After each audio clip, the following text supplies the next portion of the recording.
Good morning friends, ನಾನು ನಿಮ್ಮ ವಿದ್ಯಾರಾಣಿ. ಇವತ್ತು ನಾವೆಲ್ಲರೂ ಒಂದು ಇಂಪಾರ್ಟೆಂಟ್ ಆದಂತಹ ವಿಷಯದ ಬಗ್ಗೆ ತಿಳ್ಕೊಳ್ಳೋಣ. ಈ ವಿಚಾರವಾಗಿ ನೀವು ಆಲ್ರೆಡಿ ತುಂಬ ವಿಡಿಯೋಗಳಲ್ಲಿ ತುಂಬ ಮಾಸ್ಟರ್ಗಳಿಂದ ಮಾಹಿತಿಯನ್ನು ತಿಳ್ಕೊಂಡಿರ್ತೀರಿ. ಆದರೆ ಇವತ್ತು ಆ ಮಾಹಿತಿಯನ್ನು ಸ್ವಲ್ಪ ಫಿಲ್ಟರ್ ಮಾಡಿ ಅದನ್ನು ಇನ್ನೂ ನಿಖರವಾಗಿ ಅರ್ಥೈಸ್ಕೊಳ್ಳೋದಕ್ಕೆ ಮತ್ತು ಅಳವಡಿಸ್ಕೊಳ್ಳೋದಕ್ಕೆ ಸಹಾಯ ಆಗುವಂತಹ ಕೆಲವು ವಿಚಾರಗಳನ್ನು ನಾನು ನಿಮ್ಮ ಮುಂದೆ ಮಂಡನೆ ಮಾಡ್ತಾ ಇದ್ದೀನಿ. ಹೌದು ಫ್ರೆಂಡ್ಸ್, ಏನು ಅಂತಂದರೆ ಸೆಲ್ಫ್ ಹೀಲಿಂಗನ್ನು ಹೇಗೆ ಮಾಡ್ಕೊಳ್ಬೇಕು ಅನ್ನೋದ್ರ ಬಗ್ಗೆ ನಾನು ಇವತ್ತು ವಿವರವಾಗಿ ಹೇಳ್ತಾ ಇದ್ದೀನಿ. ಹೌದು, ಹೀಲಿಂಗ್ ಅನ್ನುವಂಥದ್ದು ತುಂಬಾ ಇಂಪಾರ್ಟೆಂಟ್ ಆಗಿರುವಂಥದ್ದು. ಈ ಹೀಲಿಂಗ್ ಅನ್ನೋದು ಯಾಕೆ ನಮ್ಗೆ ಅಗತ್ಯ ಆಗುತ್ತೆ, ಅದಕ್ಕಾಗಿ ನಾವು ಎಷ್ಟು ಬೇರೆದವ್ರ ಮೇಲೆ ಡಿಪೆಂಡ್ ಆಗಿದ್ದೀವಿ, ಹಾಗೆ ಬೇರೆಯವ್ರ ಕಡೆಯಿಂದ ಹೀಲಿಂಗ್ ಮಾಡಿಸ್ಕೊಳ್ಳೋಕ್ಕೆ ಸಾಧ್ಯನಾ, ಇದೆಲ್ಲ ವಿಚಾರವನ್ನು ನಾವಿವತ್ತು ಚರ್ಚೆ ಮಾಡೋಣ. ನಾವು ಪತ್ರಿಜಿಯವ್ರ ಬಾಯಿಂದ ಒಂದು ನುಡಿಮುತ್ತನ್ನು ಆಗಾಗ ಕೇಳ್ತಾನೆ ಇರ್ತೀವಿ. ಅದೇನು ಅಂತಂದರೆ ನೋ ಡಾಕ್ಟರ್ ನೋ ಮೆಡಿಸಿನ್. ಹೌದು, ಅಂದರೆ ಈ ಒಂದು ಮನುಷ್ಯ ಜೀವನಕ್ಕೆ ಯಾವುದೇ ಡಾಕ್ಟರ್ ಅವಶ್ಯಕತೆ ಆಗಲಿ, ಯಾವುದೇ ಔಷಧಿಯ ಅವಶ್ಯಕತೆ ಆಗಲಿ ಇಲ್ಲ ಅಂತ ಪತ್ರಿಜಿಯವರು ತುಂಬಾ ಸ್ಟ್ರಾಂಗ್ ಆಗಿ ಪ್ರತಿಪಾದನೆ ಮಾಡಿದರು. ಅದೇ ರೀತಿ ಬದುಕಿ ತೋರಿಸಿದ್ರು. ಯಾಕೆ ಹೀಗೆ ಹೇಳಿದರು ಅವರು? ಇದನ್ನ ಒಂದ್ಸತಿ ನಾವು ಆಲೋಚನೆ ಮಾಡಬೇಕಲ್ವಾ? ಯಾಕೆ ಅಂದರೆ ಅದೇ ಪರಮ ಸತ್ಯ. ಬ್ರಹ್ಮಾಂಡದ ಪರಮ ಸತ್ಯಗಳಲ್ಲಿ ತುಂಬಾ ಮುಖ್ಯವಾದಂತಹ ಸತ್ಯ ಏನಪ್ಪ ಅಂತಂದರೆ, ನಮಗೆ ಹೊರಗಿನ ಯಾವುದೇ ಔಷಧಿಯ, ವೈದ್ಯರ, ಆಪರೇಷನ್ಗಳ ಅಗತ್ಯತೆ ಇಲ್ಲವೇ ಇಲ್ಲ. ಹಾಗಾದರೆ ನಾವು ಅನಾರೋಗ್ಯ ಆದಾಗ ಏನು ಮಾಡಬೇಕು? ಯಾಕೆ ಅನಾರೋಗ್ಯ ಆಗುತ್ತೆ? ಇದೆಲ್ಲ ಹಾಗಾದ್ರೆ ನಾವು ಔಷಧಿಗಳನ್ನು ತಗೊಂಡು ಆರೋಗ್ಯವನ್ನು ಪಡಿತಾ ಇದ್ದೀವಲ್ಲ, ಇದೆಲ್ಲ ಸುಳ್ಳ ಅಂತ ನಿಮ್ಗೆ ಅನ್ನಿಸ್ತಿರ್ಬೋದು. ನಿಜ ಹೇಳಬೇಕು ಅಂತಂದರೆ ಅನಾರೋಗ್ಯ ಪರಿಸ್ಥಿತಿ ನಿರ್ಮಾಣ ಆಗಿರೋದೇ ನಮ್ಮಿಂದ, ಹಾಗೂ ಅದನ್ನು ಸರಿ ಮಾಡಿಕೊಳ್ಳುವಂತಹ ಶಕ್ತಿ ಕೂಡ ನಮ್ಮಲ್ಲೇ ಇದೆ. ಅದು ಹೇಗೆ ಅಂತೀರಾ? ರೋಗ ಹುಟ್ಟುವುದು ದೇಹದಲ್ಲಿ ಅಲ್ಲ, ರೋಗ ಹುಟ್ಟುವುದು ಮನಸ್ಸಿನಲ್ಲಿ, ಮನಸ್ಸಿನ ತಪ್ಪು ಆಲೋಚನಾ ಕ್ರಮದಲ್ಲಿ. ರೋಗ ಹುಟ್ಟುವುದು ತಪ್ಪು ಭಾವನೆಗಳಿಂದ. ಫ್ರೆಂಡ್ಸ್, ಸತ್ಯವಾಗ್ಲೂ ಹೇಳ್ತಾ ಇದ್ದೀನಿ, ರೋಗಕ್ಕೆ ನಮ್ಮ ಮನಸ್ಸೇ ಮೂಲ ಕಾರಣ. ಮನಸ್ಸಿನಿಂದಲೇ ಹುಟ್ಟಿದ ಈ ಸಮಸ್ಯೆಯನ್ನು ಮನಸ್ಸನ್ನು ಸರಿ ಮಾಡೋದ್ರ ಮೂಲಕ ಮನಸ್ಸಿನಿಂದಲೇ ವಾಪಸ್ ಈ ಸಮಸ್ಯೆಯನ್ನು ಸರಿ ಮಾಡೋದಕ್ಕೆ ಸಾಧ್ಯ. ಹಾಗಾಗಿ ನಾವು ನಮ್ಮ ಮನಸ್ಸನ್ನು ಸರಿ ಮಾಡೋದಕ್ಕೆ ನಮ್ಮಿಂದ ಮಾತ್ರ ಸಾಧ್ಯ. ಈ ಸತ್ಯವನ್ನು ಕೂಡ ನಾವು ಖಂಡಿತ ರಿಯಲೈಸ್ ಮಾಡಿಕೊಳ್ಳೇಬೇಕು. ಹೇಗೆ ಅಂತೀರಾ? ನಾವೇ ನಮ್ಮ ಮನಸ್ಸು ಹಾಳಾಗ್ಲಿಕ್ಕಾಗಲಿ ಅಥವಾ ಅಲ್ಲಿ ತಪ್ಪು ಆಲೋಚನಾ ಕ್ರಮ, ತಪ್ಪು ಭಾವನೆಗಳು ಹುಟ್ಕೊಳ್ಳಿಕ್ಕಾಗಲಿ ಬೇರೆ ಯಾರೂ ಕಾರಣ ಅಲ್ಲ. 100/100% ನಾವೇ ಕಾರಣ ಆಗಿರ್ತೀವಿ. ಅಂದಮೇಲೆ ನಮ್ಮ ಮನಸ್ಸಿನಲ್ಲಿರುವಂತಹ ದೋಷವನ್ನು, ತಪ್ಪನ್ನು ನಾವು ತಾನೇ ಸರಿ ಮಾಡ್ಕೊಳ್ಬೇಕಾಗಿರೋದು. ನಾವು ನಮ್ಮ ಮನಸ್ಸನ್ನು ಸರಿ ಮಾಡಿಕೊಂಡಾಗ ರೋಗ ತಂತಾನೇ ಸರಿಯಾಗುತ್ತೆ. ಇದನ್ನೇ ನಾವು ಸೆಲ್ಫ್ ಹೀಲಿಂಗ್ ಅಂತ ಕರಿತಾ ಇದ್ದೀವಿ.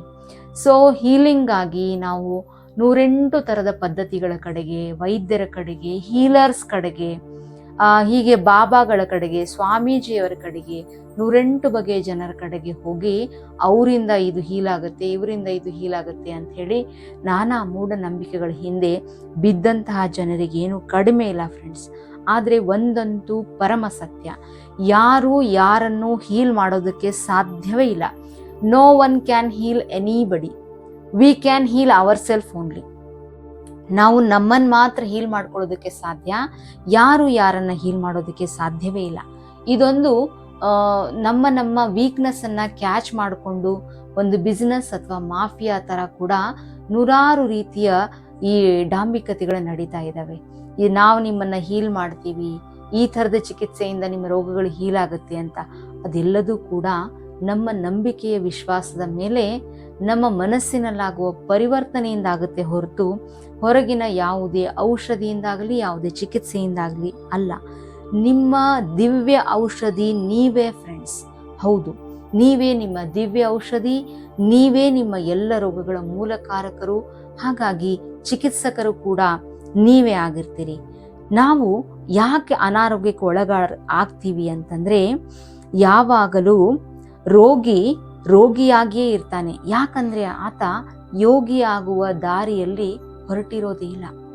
ಯಾವಾಗ ಒಬ್ಬ ವ್ಯಕ್ತಿ ಯೋಗಿ ಆಗಲು ಹೊರಡ್ತಾನೋ ಆತ ವಜ್ರಕಾಯನಾಗ್ತಾನೆ. ಯಾವ ರೋಗ ಅವನ ಮನಸ್ಸನ್ನಾಗಲಿ ದೇಹವನ್ನಾಗಲಿ ಪ್ರವೇಶಿಸುವ ಸಾಧ್ಯತೆನೇ ಇಲ್ಲ. ರೋಗಿ ಯೋಗಿ ಆಗದ ಹೊರತು ರೋಗಿಯ ಒಂದು ಮನಸ್ಥಿತಿಯನ್ನ ಬಿಡಲು ಸಾಧ್ಯವೇ ಇಲ್ಲ. ಹಾಗಾಗಿ ರೋಗಿ ಯೋಗಿ ಆಗಬೇಕು. ಆಗ ಮಾತ್ರ ತನ್ನನ್ನು ತಾನು ಹೀಲ್ ಮಾಡ್ಕೊಳ್ಳೋದಕ್ಕೆ ಸಾಧ್ಯ. ಹೇಗೆ ಹೀಲ್ ಮಾಡ್ಕೊಳ್ಬೇಕು ನಮ್ಮನ್ನು ನಾವು ಅಂತಂದರೆ, ನಾವು ಎಲ್ಲಿಯವರೆಗೂ ಶರೀರ ಸ್ತರದಲ್ಲಿ ನಮ್ಮನ್ನು ನಾವು ಥಿಂಕ್ ಮಾಡ್ತೀವಿ, ನಮ್ಮ ಬಗ್ಗೆ ನಾವು ಆಲೋಚನೆ ಮಾಡ್ತೀವಿ, ನಾವು ಭವರೋಗಿಗಳಾಗಿ ಉಳಿತೀವಿ ಫ್ರೆಂಡ್ಸ್. ಶರೀರ ಸ್ತರವನ್ನು ದಾಟಿ ನಾವು ಆತ್ಮನ ಒಂದು ಲೆವೆಲ್ನಲ್ಲಿ, ಆತ್ಮಿಕ್ ಲೆವೆಲ್ನಲ್ಲಿ ನಮ್ಮನ್ನು ನಾವು ಟ್ರೀಟ್ ಮಾಡಿಕೊಂಡಾಗ ಮಾತ್ರ ಎಂಥದ್ದೇ ಆರೋಗ್ಯ ಸಮಸ್ಯೆಗಳಿಂದ ನಾವು ಹೊರಬರೋದಕ್ಕೆ ಸಾಧ್ಯ. ಹಾಗಾಗಿ ನಮ್ಮನ್ನು ನಾವು ಹೀಲ್ ಮಾಡ್ಕೊಳ್ಳೋ ರೀತಿಯನ್ನು ನಾನು ಸ್ಟೆಪ್ ಬೈ ಸ್ಟೆಪ್ ಹೇಳ್ತಾ ಹೋಗ್ತೀನಿ. ದಯವಿಟ್ಟು ಇದನ್ನು ಪರಿಶುದ್ಧ ಮನಸ್ಸಿನಿಂದ ಶ್ರದ್ಧೆಯಿಂದ ಕೇಳ್ತಾ ಹೋಗಿ. ನಿಮಗೆ ಯಾವುದೇ ರೋಗ ಬಂದಿರಬಹುದು, ರೋಗ ಬಾಧಿತರು ನೀವಾಗಿರಬಹುದು, ಸಾಕಷ್ಟು ಸಫರ್ ಆಗಿರಬಹುದು. ಅದಕ್ಕಾಗಿ ನೀವು ರೋಗದ ಮೂಲವನ್ನು ಹುಡುಕದೇನೆ ಇನ್ನೊಬ್ಬರ ಮೇಲೆ, ವೈದ್ಯರ ಮೇಲೆ, ಚಿಕಿತ್ಸಾ ಪದ್ಧತಿಗಳ ಮೇಲೆ, ಪೂಜೆ ಹವನ ಹೋಮಗಳ ಮೇಲೆ ಡಿಪೆಂಡ್ ಆಗ್ತಾ ನಿಮ್ಮನ್ನು ಇನ್ನಷ್ಟು ವೀಕ್ ಮೈಂಡೆಡ್ ಮಾಡ್ಕೊಳ್ಳೋದನ್ನು ಬಿಟ್ಬಿಡಿ ಫ್ರೆಂಡ್ಸ್. ಮೊದಲು ನನ್ನ ಈ ಸ್ಥಿತಿಗೆ ನಾನೇ ಜವಾಬ್ದಾರಿ ಅನ್ನುವ ಪ್ರಥಮ ಸತ್ಯವನ್ನು ಒಪ್ಪಿಕೊಳ್ಳಿ. ಹಾಗಾದರೆ ಯಾವ ಕಾರಣದಿಂದ ನಾನು ಈ ಸ್ಥಿತಿಗೆ ಹೋದೆ ಅಥವಾ ರೋಗಕಾರಕನಾದೆ ಅನ್ನೋದನ್ನು ಒಂದು ಸ್ವಲ್ಪ ಹೊತ್ತು ಕೂತು ಆಲೋಚನೆ ಮಾಡಿ. ಅಲ್ಲೆಲ್ಲೋ ನಿಮ್ಮ ತಪ್ಪು ಭಾವನೆ, ತಪ್ಪು ನಂಬಿಕೆಗಳು ಹಾಗೂ ನೆಗೆಟಿವ್ ಎಮೋಷನ್ಸ್ಗಳು, ಇನ್ಯಾರದ್ದೋ ಮೇಲಿನ ಸಿಟ್ಟು, ದ್ವೇಷ ಇದೆಲ್ಲದೂ ಕಾರಣ ಆಗಿರಬಹುದು. ಹಾಗಾಗಿ ನಿಮ್ಮ ರೋಗದ ಮೂಲ ಭಾವನೆಯನ್ನು, ತಪ್ಪು ಎಮೋಷನನ್ನು ಗುರುತುಪಡಿಸ್ಕೊಳ್ಳಿ. ನಂತರದಲ್ಲಿ ಧ್ಯಾನವಂತೂ ನಿಮಗೆ ಗೊತ್ತು, ಧ್ಯಾನ ಮಾಡುವ ವಿಧಾನ ಗೊತ್ತು. ಅತ್ಯಂತ ಸರಳವಾದ ಆನಾಪಾನಸತಿ ಧ್ಯಾನವನ್ನು ರೂಢಿಸಿಕೊಳ್ಳಿ. ನಂತರದಲ್ಲಿ ಪ್ರತಿನಿತ್ಯ ಆನಾಪಾನಸತಿ ಧ್ಯಾನವನ್ನು ಮಾಡ್ತಾ ಮಾಡ್ತಾ, ನಾನು ಧ್ಯಾನವನ್ನು ಮಾಡ್ತಾ ಇರೋದು ಕೇವಲ ಶರೀರಕ್ಕಾಗಿ ಅಲ್ಲ, ನನ್ನ ಆತ್ಮ ಸಾಕ್ಷಾತ್ಕಾರಕ್ಕಾಗಿ ಅನ್ನುವಂತಹ ಸತ್ಯವನ್ನು ಒಪ್ಪಿಕೊಳ್ಳಿ. ರೋಗ ಬಂದಿರುವುದು ದೇಹಕ್ಕೆ ಆದರೂ ಕೂಡ ಅದು ನಿಮ್ಮ ಆತ್ಮ ಸಾಕ್ಷಾತ್ಕಾರದ ಒಂದು ಹೆದ್ದಾರಿಯಾಗಬಲ್ಲದು.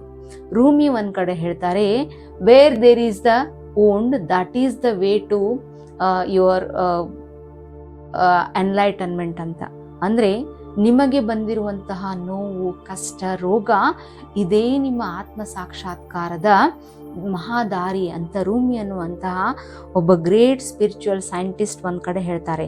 ಹಾಗಾಗಿ ಆನಾಪಾನಸತಿ ಧ್ಯಾನವನ್ನು ರೂಢಿಸ್ತಾ, ನಾನು ಒಂದು ದೇಹ ಮಾತ್ರವಲ್ಲ, ನಾನು ಒಬ್ಬ ಆತ್ಮ, ಪರಮಾತ್ಮನ ಒಂದು ಅಂಶ ಅನ್ನುವ ಸತ್ಯವನ್ನು ಅರಿತುಕೊಳ್ಳಿ.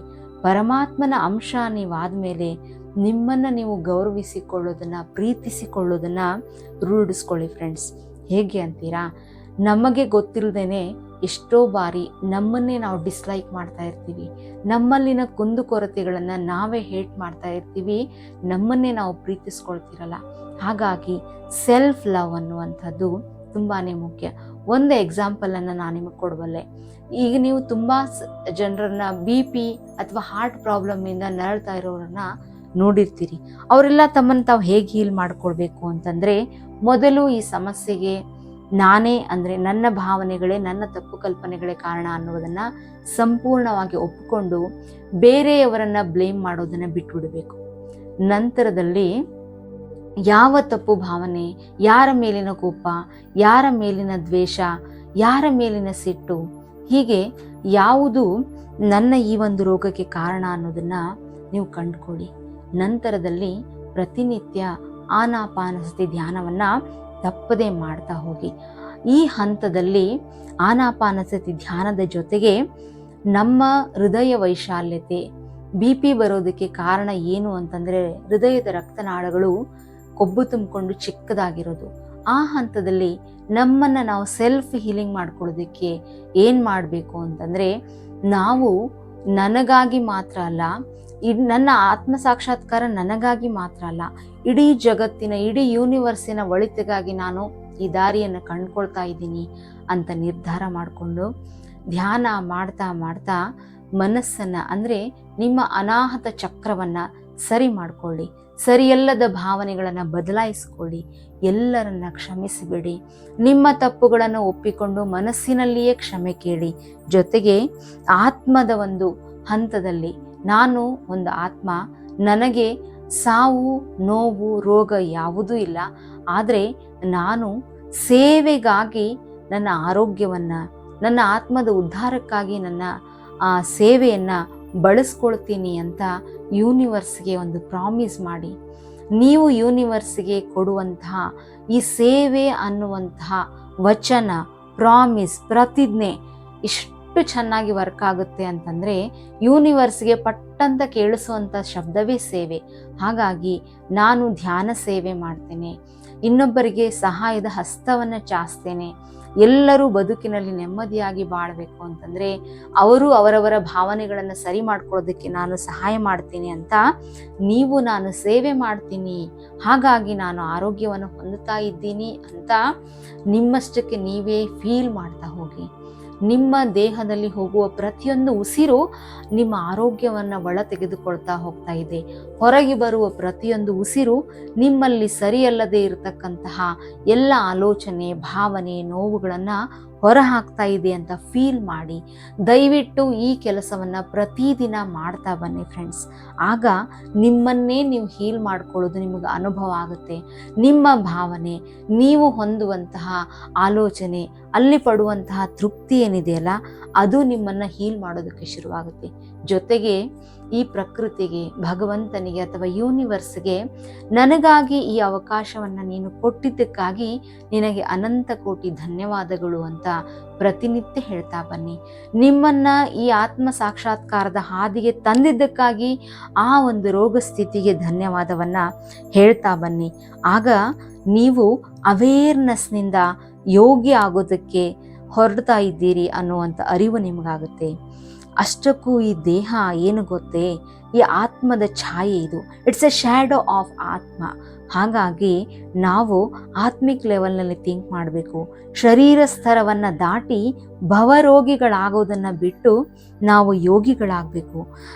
ಶ್ರೀಕೃಷ್ಣ ಭಗವದ್ಗೀತೆಯಲ್ಲಿ ಹೇಳಿರುವ ಒಂದು ಮಾತನ್ನು ಪ್ರತಿನಿತ್ಯ ಒಂದು ಬಾರಿಯಾದರೂ ನೆನಪಿಸ್ಕೊಳ್ಬೇಕು ಫ್ರೆಂಡ್ಸ್. ತಪಸ್ವಿ ಬೋಧಿಕೋ ಯೋಗಿ ಜ್ಞಾನಿಭ್ಯೋಪಿ ಮತೋಧಿಕಃ ಕರ್ಮಾಭ್ಯಾಸ ಕಾದಿಕೋ ತಸ್ಮಾದ್ ಯೋಗಿ ಭವಾರ್ಜುನ. ಅಂದರೆ ಯೋಗಿ ಆದವನು ತಪಸ್ವಿಗಿಂತ, ಜ್ಞಾನಿಗಿಂತ, ಸತ್ಕರ್ಮಿಗಿಂತ ಸರ್ವಶ್ರೇಷ್ಠನಾದವನು. ಹಾಗಾಗಿ ನೀನು ಯೋಗಿ ಆಗಿಬಿಡು ಅರ್ಜುನ ಅಂತ ಇಲ್ಲಿ ಶ್ರೀಕೃಷ್ಣ ಭಗವದ್ಗೀತೆಯಲ್ಲಿ ಅರ್ಜುನನಿಗೆ ಹೇಳ್ತಾನೆ. ಹಾಗೇನೆ ನಾವು ಯೋಗಿ ಆದರೆ ತಪಸ್ವಿಗಿಂತ, ಜ್ಞಾನಿಗಿಂತ, ಸತ್ಕರ್ಮಿಗಿಂತ ಸರ್ವಶ್ರೇಷ್ಠರಾಗ್ತೀವಿ. ಯೋಗಿ ಯಾರು? ಯೋಗಿ ಸದಾ ಇನ್ನೊಬ್ಬನಿಗೆ ಸೇವೆಯನ್ನು ಕೊಡುವವನು. ಅದನ್ನೇ ಪತ್ರಿಜಿಯವರು ಹೇಳೋದು, ನೀವು ಕೂಡ ಯೋಗಿಗಳಾಗಿ ಅಂತ. ಆಗ ಮಾತ್ರ ನಾವು ಶರೀರ ಸ್ತರವನ್ನು ದಾಟ್ತೀವಿ. ನೋ ಡಾಕ್ಟರ್ ನೋ ಮೆಡಿಸಿನ್ ತತ್ವವನ್ನು ಅಳವಡಿಸ್ಕೊಳ್ತೀವಿ. ನಮಗೆ ಬಂದಂತಹ ಯಾವುದೇ ಮಾನಸಿಕ, ದೈಹಿಕ ಅನಾರೋಗ್ಯವನ್ನು ತಕ್ಷಣಕ್ಕೆ ನಾವೇ ಹೀಲ್ ಮಾಡ್ಕೊಳ್ತೀವಿ. ಪತ್ರಿಜಿಯವರು MBBS ಅನ್ನುವಂಥ ಪದಕ್ಕೆ ಒಂದು ಸೂಪರ್ ಆಗಿರುವಂಥ ಅರ್ಥವನ್ನು ಕೊಟ್ಟಿದ್ದಾರೆ. ಏನು MBBS ಅಂತಂದರೆ bachelor of meditation and bachelor of spirituality. ನೋಡಿ ಫ್ರೆಂಡ್ಸ್, ಎಷ್ಟು ಅದ್ಭುತವಾಗಿದೆ ಅಲ್ಲವೇ? ನಾವು ಧ್ಯಾನದಲ್ಲಿ ದೊಡ್ಡ ಪದವೀದಾರರು, ಹಾಗೆ ಸ್ಪಿರಿಚುಯಾಲಿಟಿಯಲ್ಲಿ, ಆಧ್ಯಾತ್ಮದಲ್ಲಿ ಕೂಡ ನಾವು ಉನ್ನತವಾದ ಪದವಿಯನ್ನು ಹೊಂದಿರುವವರು ಅಂತ. ಹಾಗಾಗಿ ನಮ್ಮನ್ನೇ ನಾವು ಹೀಲ್ ಮಾಡ್ಕೊಳ್ಳೋದು ಖಂಡಿತ ಸಾಧ್ಯ. ಮೈಂಡ್ಫುಲ್ಲಾಗಿ, ಪ್ರಾಮಾಣಿಕವಾಗಿ, ಶ್ರದ್ಧೆಯಿಂದ ಈ ಎಲ್ಲ ಟಿಪ್ಸನ್ನು ಪ್ರತಿನಿತ್ಯ ಫಾಲೋ ಮಾಡಿ ನಿಮಗಿರುವ ಯಾವುದೇ ಸಮಸ್ಯೆಯನ್ನು ನೀವೇ ಹೀಲ್ ಮಾಡ್ಕೊಳ್ಳಿ. ಜೊತೆಗೆ ಈ ಒಂದು ಮಿರಾಕಲ್, ಧ್ಯಾನದಿಂದ ನಡೆಯುವಂಥ ಈ ಮಿರಾಕಲನ್ನು ಎಲ್ಲರಿಗೂ ಹಂಚಿ ಫ್ರೆಂಡ್ಸ್. ಇವತ್ತಿನ ಈ ನನ್ನ ಮಾಹಿತಿ ಸೆಲ್ಫ್ ಹೀಲಿಂಗ್ ಹೇಗೆ ಮಾಡಿಕೊಳ್ಳುವುದು ತುಂಬ ಶಾರ್ಟಾಗಿ ಹಾಗೆ ಅರ್ಥಪೂರ್ಣವಾಗಿ ನಿಮಗೆ ನಾನು ತಿಳಿಸಲು ಸಕ್ಸಸ್ ಆಗಿದ್ದೀನಿ ಅಂತ ಅಂದ್ಕೊಳ್ತೀನಿ. ನಿಮ್ಗೆ ಈ ವಿಡಿಯೋ ಇಷ್ಟ ಆದಲ್ಲಿ ಮಾತ್ರ ಎಲ್ಲರಿಗೂ ಇದನ್ನು ಶೇರ್ ಮಾಡಿ. ನನ್ನ ಚಾನಲ್ ಧ್ಯಾನಾಮೃತಕ್ಕೆ ಸಬ್ಸ್ಕ್ರೈಬ್ ಆಗಿ ಫ್ರೆಂಡ್ಸ್. ಖಂಡಿತ ನಿಮ್ಮನ್ನು ನೀವು ಹೀಲ್ ಮಾಡ್ಕೊಳ್ಳೋದಕ್ಕೆ ಸಾಧ್ಯ. ಅದಕ್ಕಾಗಿ ಯಾರ ಮೇಲೂ, ಯಾವ ಔಷಧಿಯ ಮೇಲೂ, ಯಾವ ಡಾಕ್ಟರ್ ಮೇಲೂ ಖಂಡಿತ ಡಿಪೆಂಡ್ ಆಗಬೇಡಿ. You are the healer, you are the miracle, you are the super hero of your life. Thank you friends. ಶುಭ ದಿನ.